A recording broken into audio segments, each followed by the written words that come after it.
We don't know, brothers and sisters. Only God, I guess, can let us know because I think whatever kind of discipline you give to your child, it's up to them, right?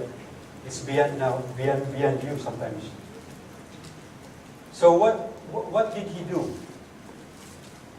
You know, in our time, marami tayong alam na mga really bad people that did really bad things in their life. So we all know Hitler, right? And so other people, they kill a lot of people. But you know, Manasseh was worse because, first of all, he is a king of Judah. He's a king for those people who was chosen by God. But they did much worse. Why? Because what Manasseh did was he destroyed the places that his father, Hezekiah, had demolished. Yung tinanggal niya yung mga some structure that they use for idolatry. Tinanggal ng tatay niya. And then he put it back again. And he erected yung mga Baal and Ashtaroth poles. You know, these are pagan gods that they use. That in those times, these are gods that they use. They are like a fertility god. Because remember, in those times, the only thing that most people do is farming, right? Kasi pag wala yung farm, it will affect all of them. Magugutom sila. So this, by doing this, they believe that by worshiping him, they will have a good harvest. They will have a good harvest. And from what I read, what they do is they usually have worship him, and they do some, sexual things that they do. Because they believe that by doing it, they are pleasing their God. So that's so sad, brothers and sisters. And they bow down to all starry host. Yung mga bituin sa langit, they use them as not a song, right? Yung mga, the stars, in the stars, they make figures. Like an animal or whatever they want to form, and then they worship them. So that's what they do, brothers and sisters. And the worst thing that he could do was the temple of the Lord. They built a pagan altar. So parang ganito sa church natin. Imbis na cross yung nakalagay dun sa likod, naging parang satanic. It's like cult. So that's what he did. Nothing worse than, desecrating a place where we worship God, right? Remember in the Old Testament, in the temple, there is a place which we call the Holy of Holies. Only the high priest will be able to get inside. But what Manasseh did was he put an idol inside the Holy of Holies, in the temple. So parang, it's like, parang suntok sa Panginoon, di ba? It's really, if you are a non-believer or a non-Israelite, you could understand. But this is so sad, brothers and sisters, that he is one of the king of the God's chosen ones, but he did this to the temple. He desecrated the temple. And also, one of the worst things that they do is they sacrifice children. You know what Manasseh did was he sacrificed his own children to Molech. So siguro if you remember we also heard that message Molech is a pagan god made of bronze, and then they put fire, and then when it's so hot, they put the child in the hand, and it will burn. And then they will beat the drum so that the parents will not hear it while it's burning. So it's so sad, right? How about today, brothers and sisters?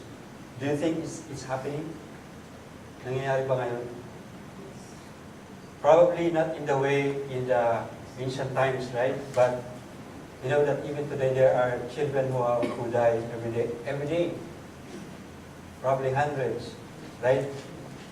Those who are, aborted because they were unwanted. So it's so sad, brothers and sisters. We thought that this thing is happening only before, but today it is happening, but in a different way. And he also did divination and witchcraft.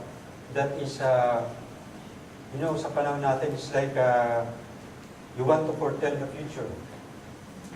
So remember us, diba, sometimes we go to somebody and he will read our palm. We thought it's okay, right? But according to the Bible, it's not good. It's bad. Because we should not be asking for our future, but only depend on God. Amen? So that's what he did. And that also they observed the signs in the heavens or in something that they're doing that, when they see something, they see it as a sign. Like in our modern day, for example, you're walking and then you saw a black cat passing by, right? Oh, masamang mangyayari. So just like that, brothers and sisters, they see some signs in the sky and they believe that something will happen. So again, according to the Bible, brothers and sisters, it's an evil thing in the sight of God. So it's a lesson for us that if we do that before, I think we should refrain from doing it, because according to the Bible, it is not pleasing to God. Because we only have to trust God. Amen? He was really bad. And this thing that he did injured God so much. Of course he will, right? Because, the other people did really bad, but he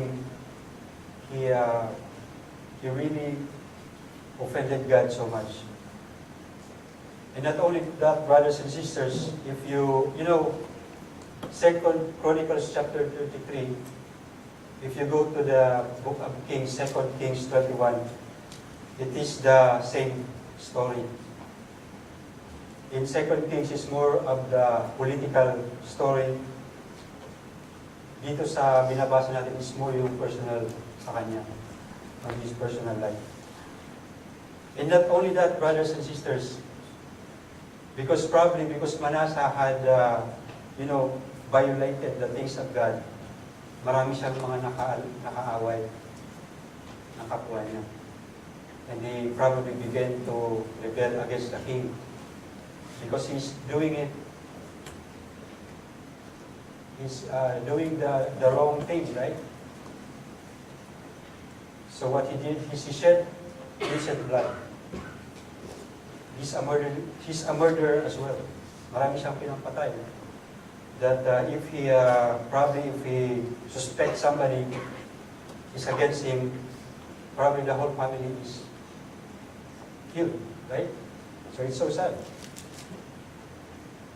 So we see here the importance of a leader, how a leader should be chosen. Even today, brothers and sisters, we can see the effect of when leaders are not doing the things right, how he could lead the people astray, right? So probably it's a lesson for us as well that, when we choose our leaders, we should look for the one that is really, that will help the people, right?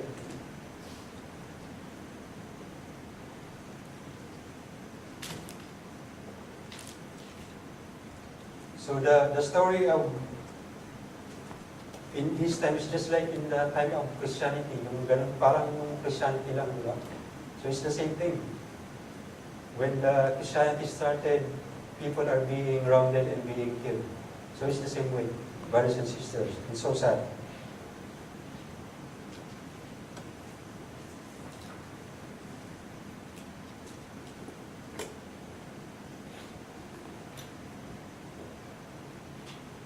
But you know, when we are doing something bad, sometimes we see some warnings, right? Even ourselves. Have you done something bad in your life, and somebody is telling you that it's not right, and yet you continue? You know, this is what Manasseh had done. There was a warning on him, but he will not pay attention. You know, when he was doing this, there are probably prophets who is trying to warn him that, you know, what you are doing is not pleasing to God, so you better stop. And he was warned. You know what?